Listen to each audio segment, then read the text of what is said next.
Ladies and gentlemen, good day and welcome to the Q1 FY22 earnings conference call of Pidilite Industries Limited, hosted by Spark Capital Advisors India Private Limited. As a reminder, all participant lines will be in the listen-only mode, and there will be an opportunity for you to ask questions after the presentation concludes.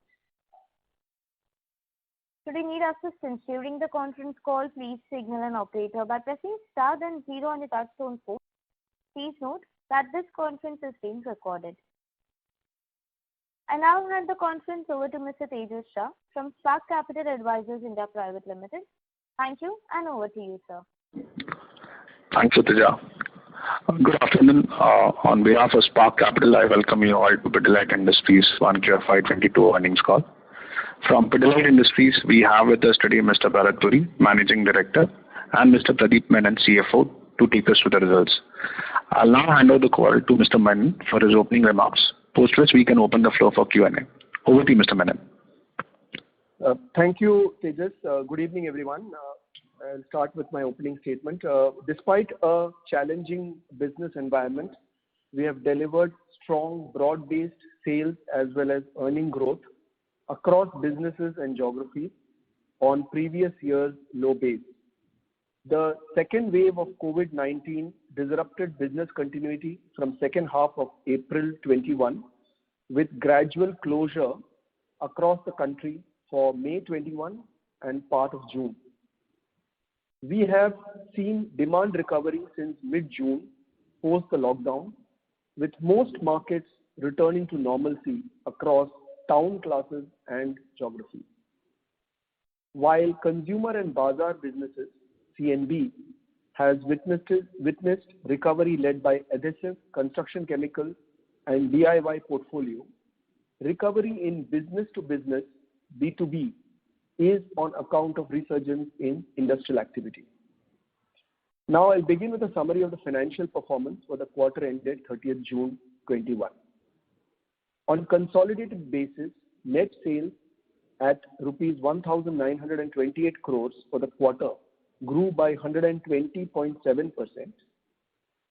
Excluding Pidilite Adhesives Private Limited, PAPL, it grew by 112.5%. This was led by 111.7% growth in CNB segment. Excluding PAPL, it was 101.5% growth and 156.1% growth in B2B segment. Gross margins have contracted on account of sharp escalation in input costs, partially mitigated through pricing taken across categories in a range of 4 to 6%, covering 75% of inflation. Material cost as a percentage to net sales is higher by 437 basis points versus same quarter last year and 182 basis points versus sequential quarter. EBITDA before non-operating income grew by 428.8%, excluding PAPL 395.9%. Profit before tax and exceptional items grew by 814.4%, excluding PAPL 745.3%. Now moving on to standalone financial performance. Standalone net sales at rupees 1,617 crores grew by 110.6% with underlying sales volume and mix growth of 104.6%. This was driven by growth of 102.8% in sales volume and mix of CNB and 113.1% in sales volume and mix of B2B. Our key raw material, vinyl acetate monomer, VAM, procurement rates had increased over the months to $2,000 per metric ton in April 2021. VAM has now started softening with a current price between $1,400 to $1,500 per metric ton, still higher than previous financial year. Quarter 1 VAM consumption rate at $1,610 per metric ton is against quarter 1 21 of $890 per metric ton.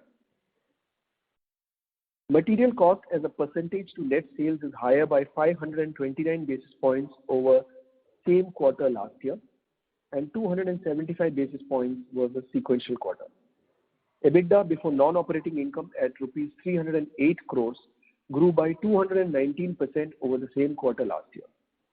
Profit before tax and exceptional items at rupees 355 crores grew by 361% over the same quarter last year.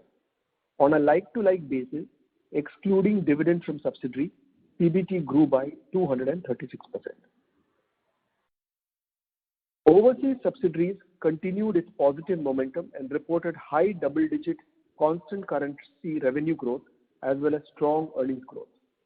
Our domestic subsidiaries suffered as a consequence of the lockdown in May.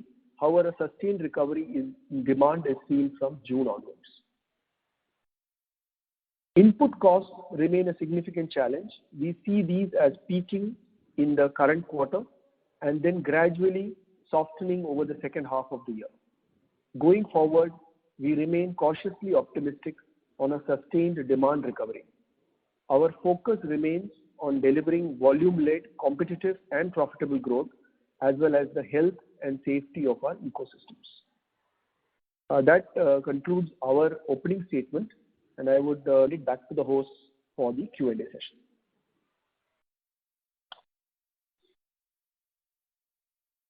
Thank you very much.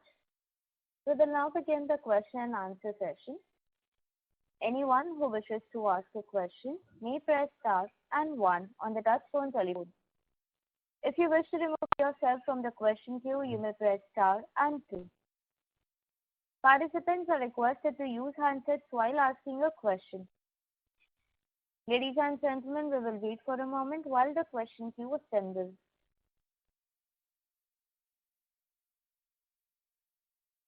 The first question is from the line of Abneesh Roy from Edelweiss. Please go ahead. Yeah, thanks for the opportunity.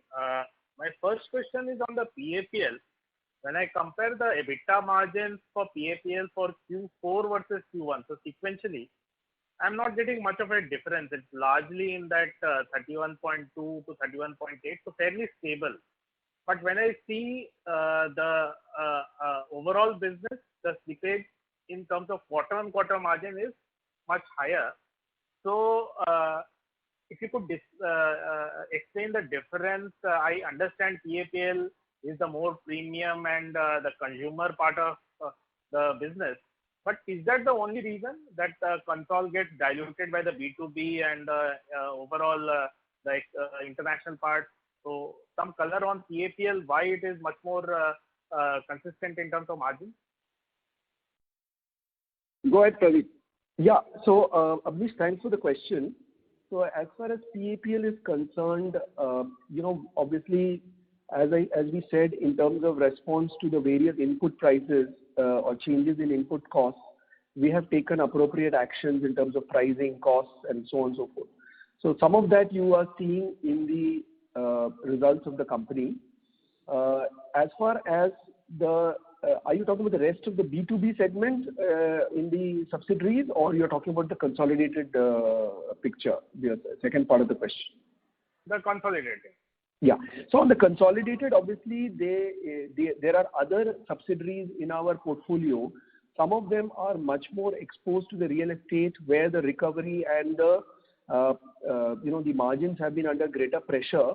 So that is the reason why you are seeing a distinction between PAPL and the remaining part of the subsidiary portfolio. But when I compare, say, like-to-like PAPL to your consumer adhesive part of the business, quarter-on-quarter, will that also behave similar? So it has sustained in terms of margin? See, Abneesh, good to hear from you. Actually, the rest of the business is a composite of many products, and it therefore depends on the mix and the raw material movement of that mix. As far as PAPL is concerned, it's a simple epoxy resin, and therefore it largely is dependent on epoxy resin. So the simple answer is it may or may not move in conjunction with the adhesive portfolio because its raw material, the principal raw material, is not greatly in use in the rest of Pidilite. Sure. Sir, since you are also there in the call, I have just one quick question. So in the past, You when can I ask as many questions as you want. right. When I'd asked you last time on the real estate recovery, you were a bit more cautious. But when I check with my real estate analyst or see the comments of the real estate players, they are very positive and they see many of them see this as a multi-year bull run. Now time has gone and we have gone through the wave 2 pandemic, which could have worsened the sentiment. What would be your take on real estate recovery? Is it now, are you getting now a bit more confident versus last time? See, on real estate, there is no doubt about the fact that there is a substantial decrease in terms of the inventory that builders, the organized real estate was holding, which was not moving earlier and has moved, and therefore prices have also moved up. So clearly, there is a good amount of clearance of inventory. However, if you look at, for example, you and me both live in Mumbai. Normally, in the real estate boom times, the first 2 pages of any newspaper would be just the new projects being launched on real estate, right? I don't think we have reached that stage. I think, I hope you're right that it is the beginning, because real estate has not gone through just COVID. Even the 3 to 4 years before COVID, it was suffering. And therefore, in many ways, hopefully they have come off the bottom and they are in the takeoff stage. But let's wait for the next 6 months and see. Sure, that's helpful. Last question, sir. So when I see your brands in your presentation, my question is on some of those which is not discussed that much. So if you could tell us on these 3 specific brands, Steel Grip, Motomax and Terminator, last few years and maybe the outlook also, how is the situation here? See, as far as Pidilite is concerned, Abneesh, you know that we have an approach where we have a large number of brands for specific uses. Some of these may be niche uses. Steel Grip is, of course, a popular brand. It is a good electrical insulation tape and is a substantial part of our portfolio. Terminator is a growing one because, the problem of white ants is a major problem, and it's been a growth brand for us for a number of times. It's not a very large brand, but it's a steady, it's not a small brand either. And as far as Motomax again is concerned, good steady brand. The whole auto area for us is currently small, but clearly an area of potential because of, auto grooming. We are the world's largest population of two-wheelers, and therefore auto grooming is something we're looking at, and we're finding actually both with Motomax and actually with a lot of other brands, a lot of success coming via D2C, which is coming via the e-commerce route.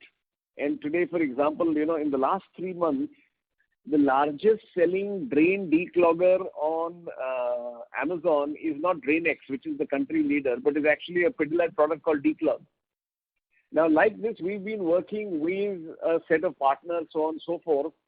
And a lot of these brands we are looking at are also D2C. Just to give you an overall perspective, what we did in e-commerce in the full year in 1920, we are now doing in a single month, for example, in the month of July in this year. So we've really upped our game there. And, it's a long runway. By no means are we saying that we're declaring success, but we are absolutely going in the right direction.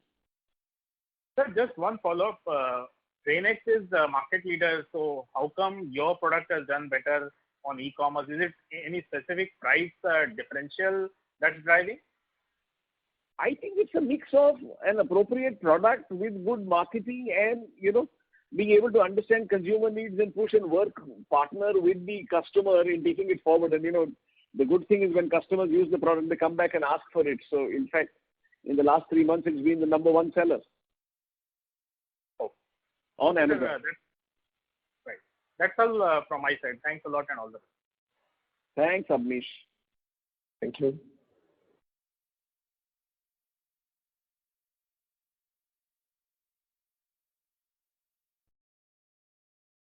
Thank you. Participants, to ask a question, please press star and 1.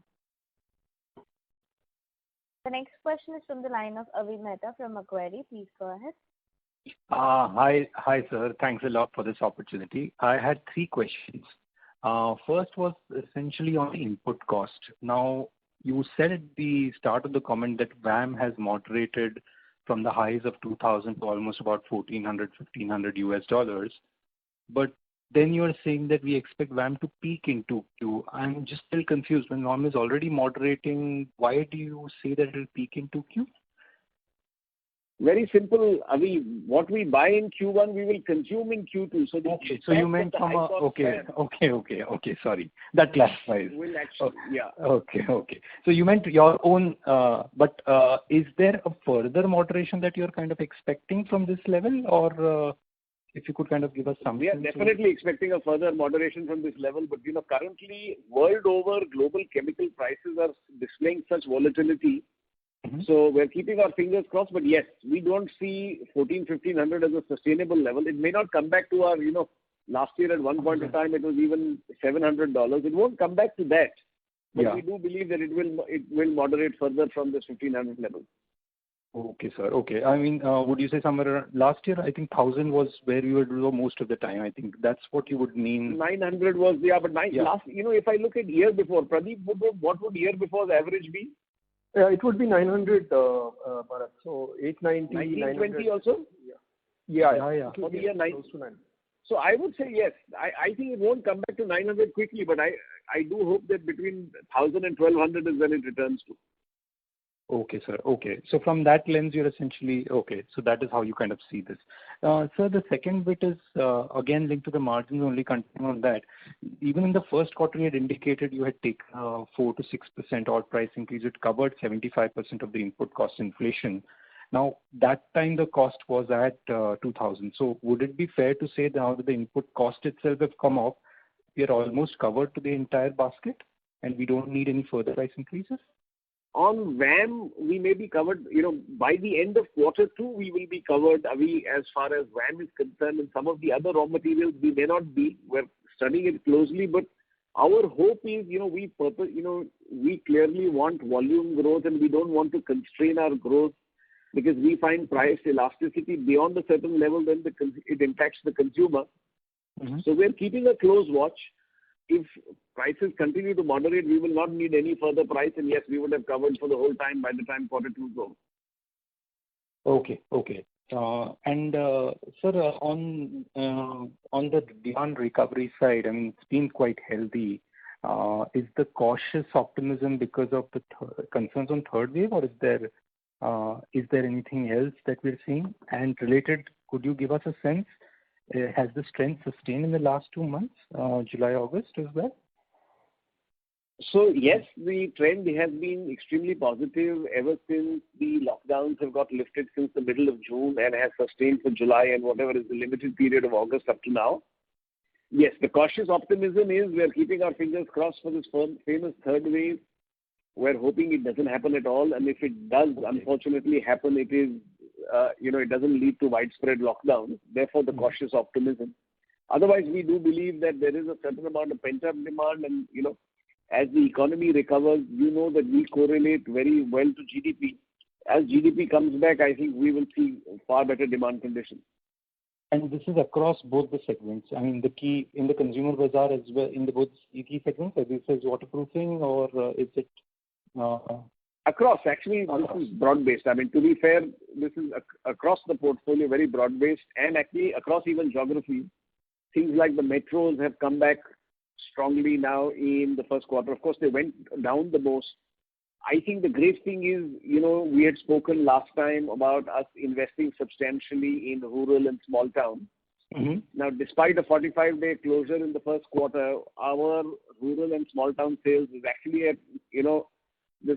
has obviously grown over last year, but it's actually even at the same levels as the year before, which suggests that when, you have a normal quarter, we will again come back to substantial growth in small town and rural. So at an overall level, it is broad-based across geographies, across categories.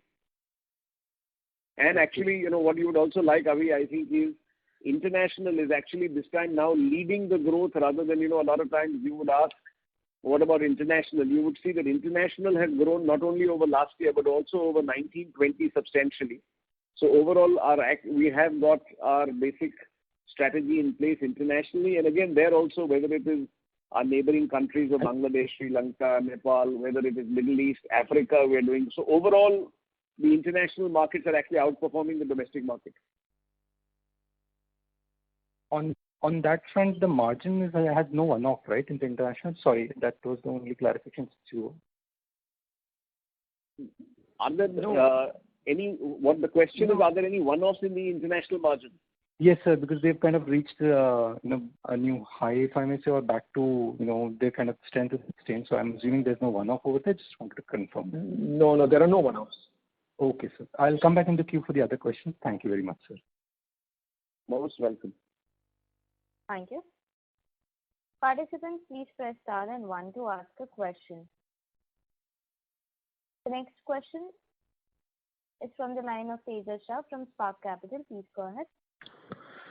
Yeah, hi. So a couple of questions on in your presentation. You spoke about that by the end of June we are seeing some signs of recovery. So if you can slice and dice this recovery in terms of rural, urban, and also the trend of premiumization post the second wave, how it is panning out. See, very simply, Tejas, what is happening is because the metros are springing back, then therefore premiumization normally leads from metro and tier 1 towns, which have been growing fast. So you're seeing that happen. As I said, the lovely thing that we are seeing, the good thing is that rural and semi-urban, which had a very strong last year, are sustaining their growth rates despite that strong last year. So it's a broad-based growth, and it is also broad-based across adhesives. Waterproofing is going very well, DIY is going well, and you've seen that the B2B business is also growing well. Oh, so any observation on premiumization side? Premiumization normally is led by the metros in tier 1 towns, and we are seeing that come back as the fastest growing, because they also, I must say, degrew the fastest last year. The fastest growing geographic segment from a town perspective are the metros. Metros tend to be where the premium products are consumed. So obviously over last year you will see a much better premiumization trend. Yeah. And sir, last one on distribution expansion. So we had a very specific program to increase our distribution footprint in tier 2, tier 3 and even rural areas. So any update on the same, and did it get derailed because of second wave which came suddenly? No, actually, yes, it did get handicapped because this time rural and semi-urban was hit. But over the last 15 months, stages, we have longer term plan where we believe that we have a lot more runway still left in rural and small town India, and therefore we set up a separate division called Emerging India, which actually looks after that. In the last, if I forget just the first quarter, if I look at the 15 months, if you look at any parameter of infrastructure, the number of sub-stockists that we have, the number of key dealers that we have, the number of our own people that we have, while other people have been cutting back, we've actually added almost 100 people in this area because we see the potential. Whether you see, therefore, our coverage, for example, in both towns as well as villages. We also have a partnership with Hindustan Unilever, which we're experimenting. We're using their Shakti Ammas for Bihar and seeing that as a multiplier, which takes us even to villages below 3 and 2,000. So at an overall level, if there is one area where we have added substantial infrastructure and made substantial gains, it would definitely be rural and semi-urban India. Fair enough, sir. Very helpful, sir. So I'll come back in the queue for more questions. Bye. Thank you. The next question is from the line of Chirag Vidya from ValueQuest. Please go ahead. So my first question was on overall real estate revival. So from a lot of building material companies, we are hearing that they are quite optimistic on real estate revival going ahead. I just wanted your view, how you look at this trend. See, definitely we are also quite optimistic about real estate now reviving because, as you know, real estate has suffered not only during COVID but even before COVID. There is no doubt about the fact that when we speak to a lot of our key customers, they have seen a lot of inventory liquidation of their existing projects. And I think the next stage would be, all of us know that there is a massive housing stock shortage, both at the affordable and the upper middle class level in India. So will it lead to a new real estate boom? Frankly, your guess is as good as mine, but we definitely hope so. Okay. So secondly, on pricing, so we have seen commodity prices going up sharply, and in this quarter also we have seen impact on gross margin. So going ahead, how one should look at this gross margin line item, and are we able to pass on complete commodity inflation, or it is still pending? See, as I said, we've seen some unprecedented cost inflation. We have passed 75% of this to consumers.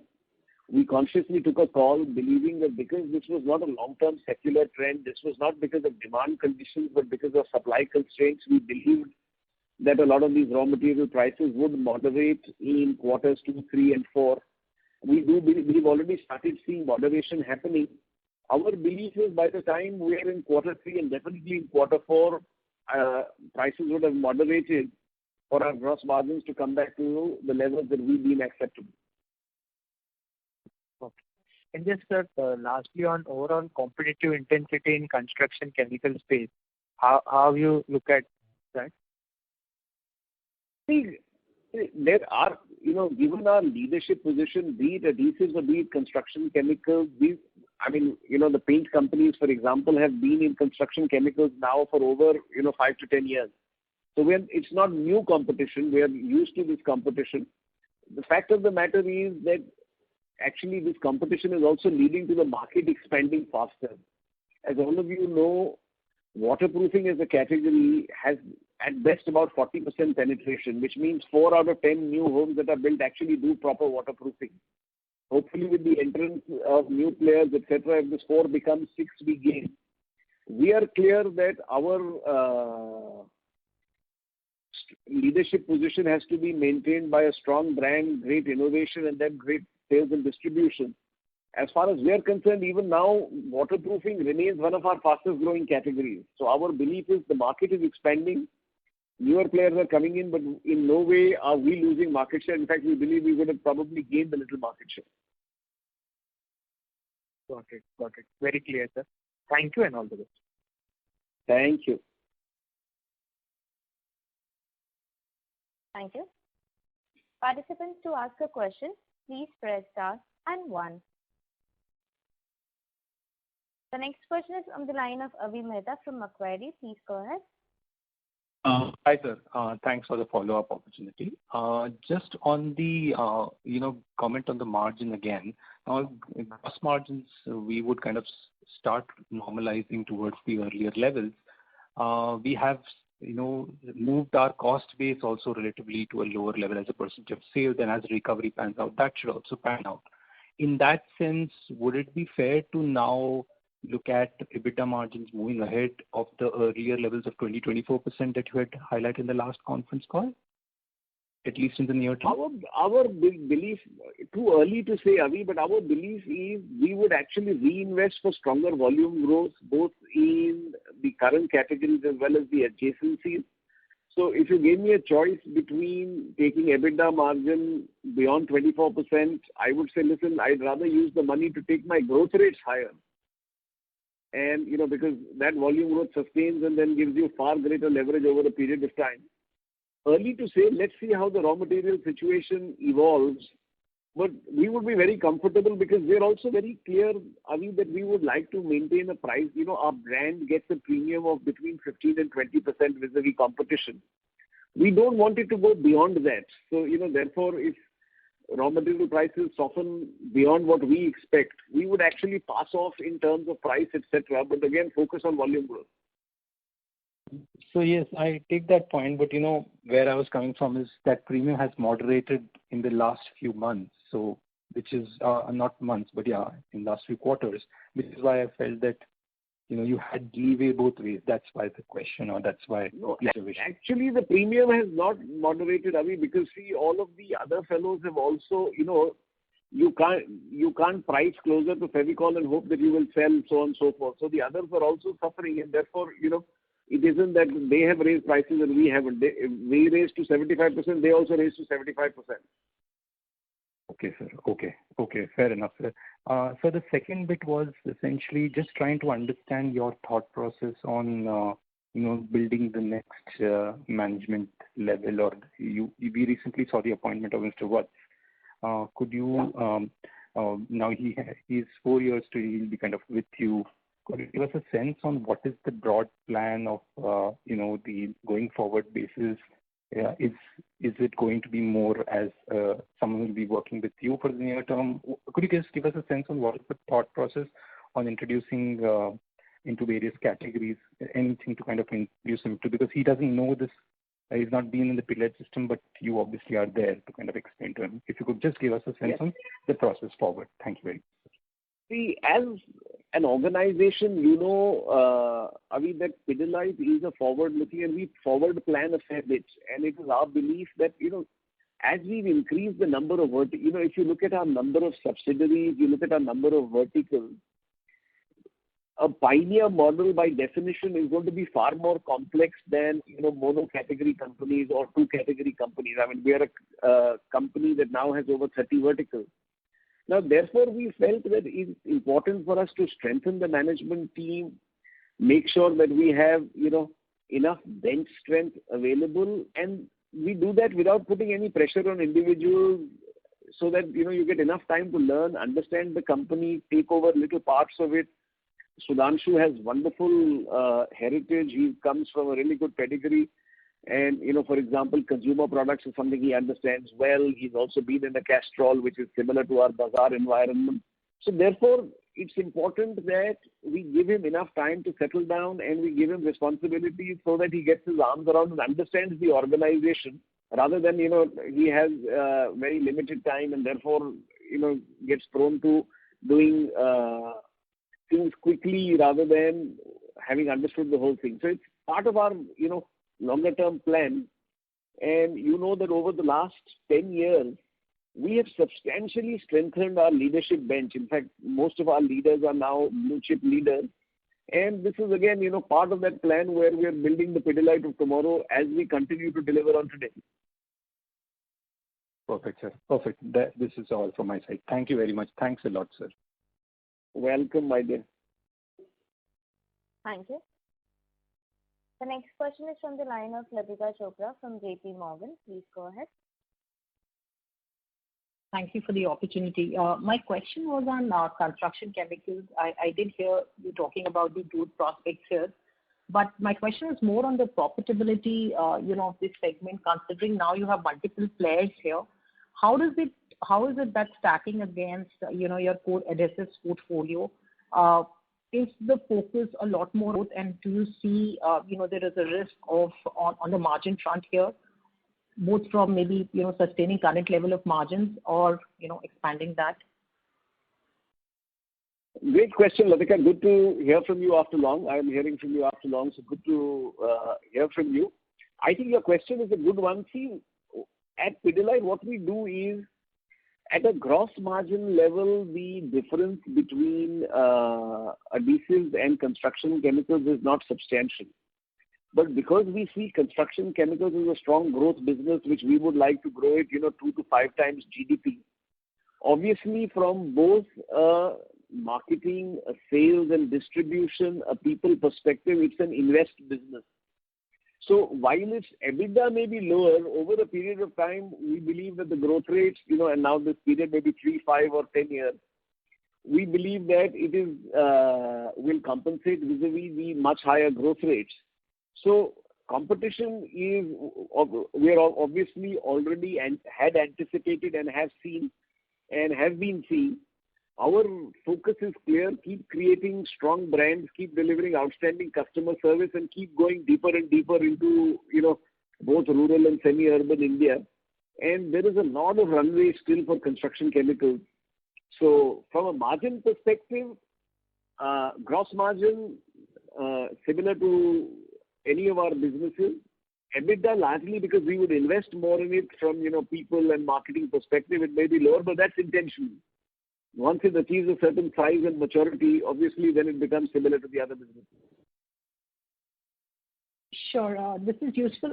And can I just check on, your FY22 capex plans?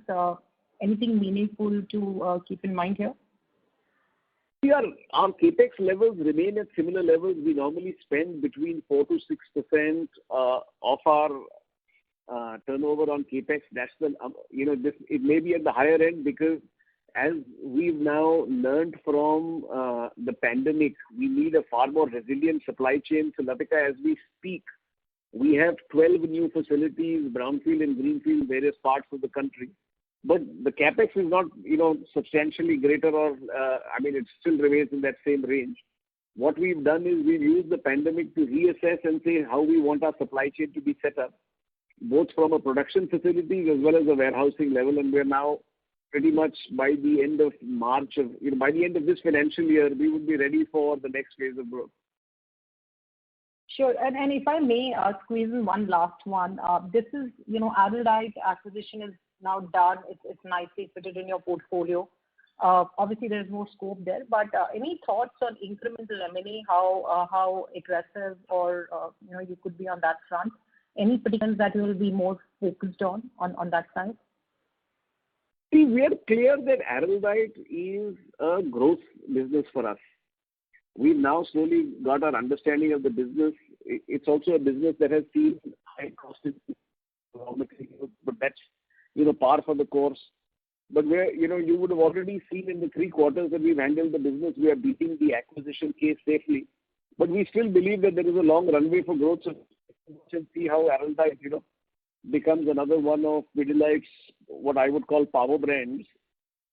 We believe it is right up there and it has the opportunity to be a much stronger and bigger brand than it is. Not only also in India, we've also launched it in Bangladesh, in Nepal. We're looking at other geographies. So we see a lot of runway for Araldite. Yeah, no, sure. I was checking on your appetite for more acquisitions actually. Is that something which will remain on a priority agenda for you? See, we are very clear. We have a very clear agenda, both organically and inorganically. This is how our agenda around core growth and pioneer categories. And if we find opportunities in any of these areas, we will always be open. Both while organically, if we find any inorganic opportunities, we will always be open. We've got the management bench strength and the bench now to be able to, as we've shown in our recent acquisitions, we've got the ability to manage and beat the acquisition case on each of our acquisitions. Sure. Thank you so much and wish you the best. Thank you so much, Latika. Good to hear from you after now. Okay. Thank you. The next question is from the line of Ritesh Shah from Investec. Please go ahead. Yeah, hi, sir. Thanks for the opportunity. So first is, I think PAPL margins are quite solid. It was last quarter, this quarter as well. Just wanted to understand, is it possible if you can give some color on pro forma basis, year-on-year revenue growth over here? And again, any color on the industry growth rate, specifically for PAPL? Sorry, I missed the second part of your question. The what growth rate? Industry growth rates. See, the industry growth rate, difficult to say, but as far as PAPL is concerned, we're clear that, the Araldite brand has a significant runway for growth, both from an innovation perspective as well as a sales and distribution reach perspective. You would have already seen in the last 3 quarters, right now, I wouldn't want to go into comparables, but, take the last Q1 now, despite being closed for 45 days, we've done a substantial amount of sales. South, which is actually a strong region for Araldite, has been closed for even longer periods. So you can see that in normal times, Araldite will move to the next level. It is going to be a growth brand for us, and it will be one of Pidilite's power brands going forward. So just trying to understand from a market, industry growth rates and market share, if it's possible to provide some color. The market growth rate, if I was to add Araldite and the Pidilite brands that exist, which is Fevitite and Bluefix, we would be somewhere between 65 and 70% of the market in this segment, which is stone, marble, what are called epoxy adhesive. And the number 2 or, far number 2 would be Astral's Bondtite, which would be about 20 to 25%. And everybody else would be the balance. This is helpful. So my second question is, we understand, based on my readings, that there is initiation of anti-dumping duties, specifically on silicone sealants. I'm probably new a bit to the space, so pardon me for my ignorance. Just wanted to understand what is the level of backward integration supply chain, given we have silicon exposure in the marketplace. So is it something that is it a positive for us or it's a negative for us? How should one understand this? See, remember, silicon sealants, actually the base raw material for silicon sealants is pretty much made by just 3 or 4 fellows across the world, whether it is a Dow, whether it's a Wacker, whether it's a... So, I'm not clear on the anti-dumping duty, but the issue with silicon is right now the other way around. Prices have really gone up in the last 12 months. So I'm not sure where you got this information on the anti-dumping duty. Most of, the Indian manufacturers compound, buy the raw material and compound and then make the product in where they are making it. Silicon sealants tend to be the base sealants in any sealants portfolio. You then have acrylics and hybrids. So over a period of time, again, if you want to be a long-term player in sealants, you need the full range of silicons, acetoxys, I'm sorry to get technical, acrylics, and then hybrids. And the real margins obviously come from the premium sealants. Right. So, sir, my question is, do we import the base silicon, what we sell in the marketplace? Because to my limited understanding, I understand that a lot of it is imported, repackaged into smaller sachets and sold. So for us, is it something that there is no silicon manufactured in India, Ritesh. Everything that anybody makes, the base silicon is imported. Okay. So I don't know. So to my understanding, I think there's a company called HP, Astral, and there is one more called Alton. HP, Astral, all of them only compound the product. Remember, the base silicon raw material is imported even by them. And okay. HP is big actually in solvent cements, which is a different category. But all of this is the base raw materials. We don't have the large enough chemical, these need chemical plants which are of a very different scale and size. We don't have those in India currently. Okay. So if at all anything, it is an industry-wide cost curve increase, if at all any anti-dumping duties come. Absolutely. Yeah. Right. Right. Sir, second question, similar lines. Again, there are anti-dumping investigations which are going on PTFE. Which I think could actually benefit steel grip or allied products that we have in that basket. Any thoughts over here? See, both silicon sealants, PTFE, these are not very large categories for any of us. I mean, and therefore, while yes, it may give you a small benefit, these are, it's not something that is substantially going to move the needle for any of us. If it does happen, yes, we have the PTFE manufacturing ability in India. We manufacture it ourselves, so it will help us. But these are not products which are over 500 crores or any such thing. Sure. And sir, my last question, if I look at our standalone revenues and if I strip out ICA, CIPY and Nina and also PAPL, and if I look at on a 2-year CAGR revenue growth basis, the decline is far steep. So just wanted to have your thoughts. Are you happy or is it something which is the natural course of decline because the market conditions are like that? So that's the first question, and I wanted to have your thoughts specifically on the PVA side of things. Just wanted to have some comfort that we are not losing market share on the retail side of the business, or to put it the other way around, is it that the SBR and joinery business, is it growing at a faster rate as compared to the retail business? Good question. See, let me tell you very clearly that I don't think the 2 years is a fair comparison for the simple reason that obviously COVID hit you hard last year and it has again hit you in the first quarter of this year. So you don't have a long enough base. But if you saw the year before that, our fastest growing business was PVA. In the 15 months of COVID, Ritesh, it is our belief that in our PVA businesses, we have actually gained market share, not lost, but gained. Actually, a lot of the regional and other players have suffered and suffered hard. And, knowing that the competitive geographies, our growth rates are higher in the places where competition had a presence. So it's clear that we've gained market share. As far as joineries and this is concerned, it is actually growing slower than even we thought. Please remember, we are the leader there also. With our Jowat tie-up and this, we also have a close to between 60 and 70 share of that market. Actually, because a large number of joineries are medium and small scale, in this COVID period, they have suffered far more than the average, small carpenter. So actually, this business the organized business is actually not gaining from the unorganized, but I would say the unorganized in the last 15 months has probably gained the other way around because, small fellows have been able to bounce back. The larger joineries have taken a lot more time. Sure. So, sir, just to conclude, should one assume that the retail growth rate has been higher than joinery HBR put together? In the COVID period, definitely so. Okay. That's quite useful. Thank you so much, sir. I'll join back with you. Thank you. Thank you. The next question is from the line of Kaustubh Pawaskar from Sharekhan BNP Paribas. Please go ahead. Yeah. Thanks. Thank you, sir. Thanks for giving me the opportunity. I have two questions. One, on your international subsidiaries, we see that this quarter there is a substantial improvement in the performance. But now, considering the cases, coming back in markets such as US, especially in North America, have you seen any kind of weakness in demand in the recent weeks?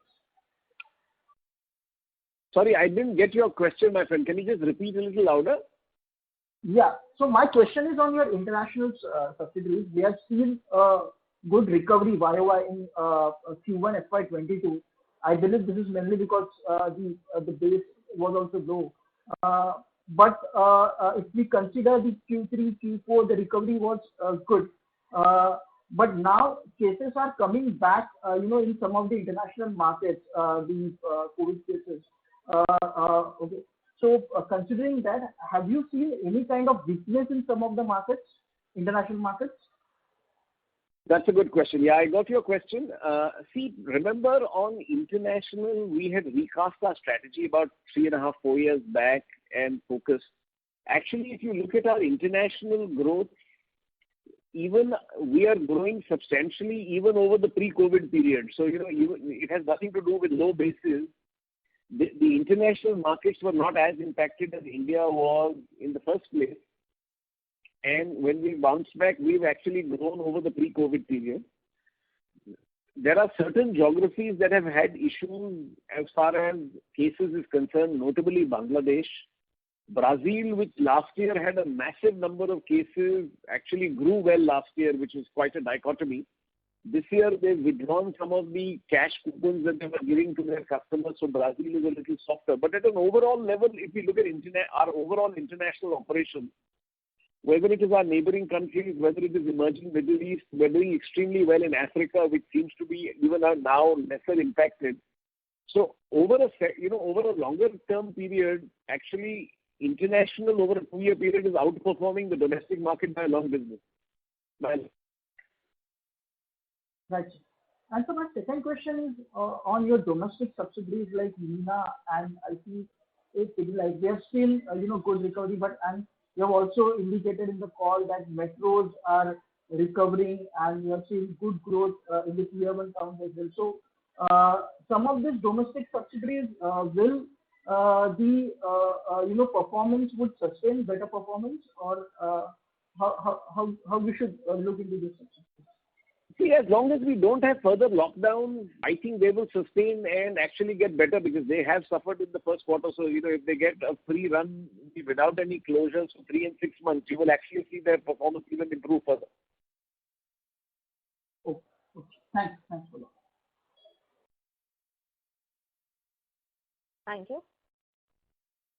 The next question is from the line of Jaykumar Doshi from Kotak. Please go ahead. Hi, good evening, and thanks for the opportunity. I would want to understand your strategy for the arts and craft business because if I were to think of the last 10-15 years, in mid-2000s, you did a few acquisitions to sort of expand the portfolio and scale up. In the recent years, I have not seen any inorganic sort of acquisition to scale up that portfolio. And seems to me that portfolio is not growing any faster than the company, whereas the opportunity, in my view, should be really big. So does it get necessary? Is it as important a portfolio for Pidilite as Fevicol and as construction chemicals? And if you can give us some thoughts on, where do you see this business in the next 3 to 5 years? That's a good question, Jay. See, let me tell you that this business actually has suffered the most during the COVID period. Remember, art and craft, the single largest consumer is children. And if children are sitting at home, then, if the school is able to cover their basic, the 3 R's and the science syllabus, things like projects and so on, go through the window. So really the school closure, in fact, if you look at all stationery companies, it doesn't matter whether it is an ITC or it's a Camel, whoever, they have all suffered greatly over the last 15 months because of COVID. Having said that, if you look at over a longer period of time, we definitely, we're the clear leaders in the segments we operate, which is art and craft. With the closure of both schools and offices, this has got hits, and we've therefore had time to, in a sense, recraft our strategy. We're focusing a lot more now on adult art. We're focusing a lot more on fine art. So a lot of innovation. Some have already come into the market. You will see some more come in. We see this as a growth area for us, Jack, going into the future. And, organically, as well as if we find the right inorganic opportunities, in a country that has 600 million children, there can be no doubt about the fact that over a period of time in normal circumstances, this will be an attractive business. And that's, the philosophy with which we address the business. Are there any adjacent, if I may ask just one follow-up, are there any adjacent segments within the stationery art and craft space that you think fits well within your scheme of things, is a good fit and can be a scalable opportunity? I think there are a large number of segments. The thing is, they must fit into our pioneer model. We don't want to do, the usual pencils and, sharpeners and so on and so forth, etc., because that's at the commodity end of the market. But as I'm saying, just wait for, hopefully normalcy in 3-6 months. I don't know, your guess is as good as mine, to return, and you will see that, we've used the pandemic period to recraft and be ready for the next phase. That's good to know. Thank you so much. That's it. Welcome. Thank you. The next question is from the line of Tejas Shah. Yeah. Hi, sir. So one follow-up question on construction chemicals. So last 2-3 quarters, we are picking up from paint companies that they are placing construction chemical as undercoat, waterproofing in particular, and they are also tying up their paint warranty with construction chemical performance. So does it dilute our offering or our standing in market as a standalone construction chemical product, especially in the remedial part of the business? Again, good question, Tejas. Remember, in waterproofing, there are 3 large segments. There is what we call organized real estate, so commercial stroke factory, which is a large, if the building's in a BKC or, in a Delhi's Connaught Place or the new World Trade Center, etc. That is one segment. The second segment is individual housing, which is normally minus the metros and all other Indian towns, which is IHBs as we call them. And the third is repair and renovation. Remember, most of the paint companies really play in repair and renovation. When a person is building a new house or a person is building a new building, in fact, in the new building segment where Nina Percept, etc. play in, the competition tends to be the other multinationals like Sika and Fosroc. It's not the paint companies that are competition. In the individual housing, again, remember in new construction, mostly when the person is, the basic waterproofing is done when you're putting the slab, so on and so forth, much before paint ever enters the consideration. And that's the time that the consumer is going to the building material store, what is the cement and steel store. And therefore, most paint companies don't have a reach there itself. Where the competition exists is in repair and renovation.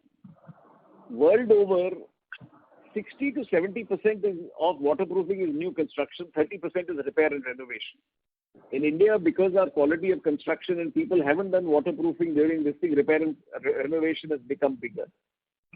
Now, the fact of the matter is that largely these warranties matter on the exterior, and on exterior, we also have a full range of paints. So a raincoat, which is our equivalent exterior product, offers the same warranties, etc. And it is the first waterproofing paint. So while paint companies compete with us, remember, in pretty much they compete with us in 1/3 of the market. Sure. So this is very helpful, sir. Thanks. Thank you. The next question is from the line of Monisha Wadhwani from Share Capital. Please go ahead.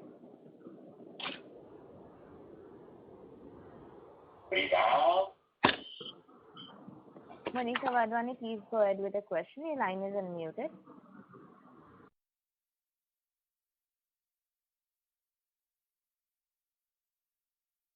As there is no response, we'll move to the next question, which is from the line of Abneesh Roy from Edelweiss. Please go ahead. Yeah, I had a follow-up question on Pepperfry and Homelane. Now, these businesses require a lot of cash as these are digital businesses. And because of work from home and impact of more digital consumption, these would be seeing more demand also structurally. If you don't invest further, your stake will get diluted. So what is the thought process on further investment in these cash-guzzling businesses? We will look at it on a case-to-case basis. Up to now, we are very happy with our investment, both from a learning perspective and the way this market is going, it will actually also give us a very good financial return, but that was never our objective. Having said that, as you know, Abneesh, we're a company that constantly keeps pushing the envelope, experimenting, and therefore, if we find that, this is an area that we need to keep getting deeper in, we will keep investing. Right. Last question. You are putting up 12 new factories in India. So what will be the update on those? And from a 2-3 years perspective, would you need to put outside India also in some of these products?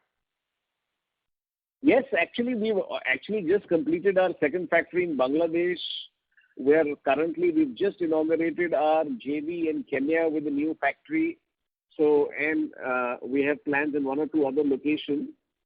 So, very clear, Abneesh, we've always said that international will follow national. India will be our laboratory. We will learn and succeed in India. Once we've got a success model, we would reapply it to other emerging markets. And that's the model that we keep going forward.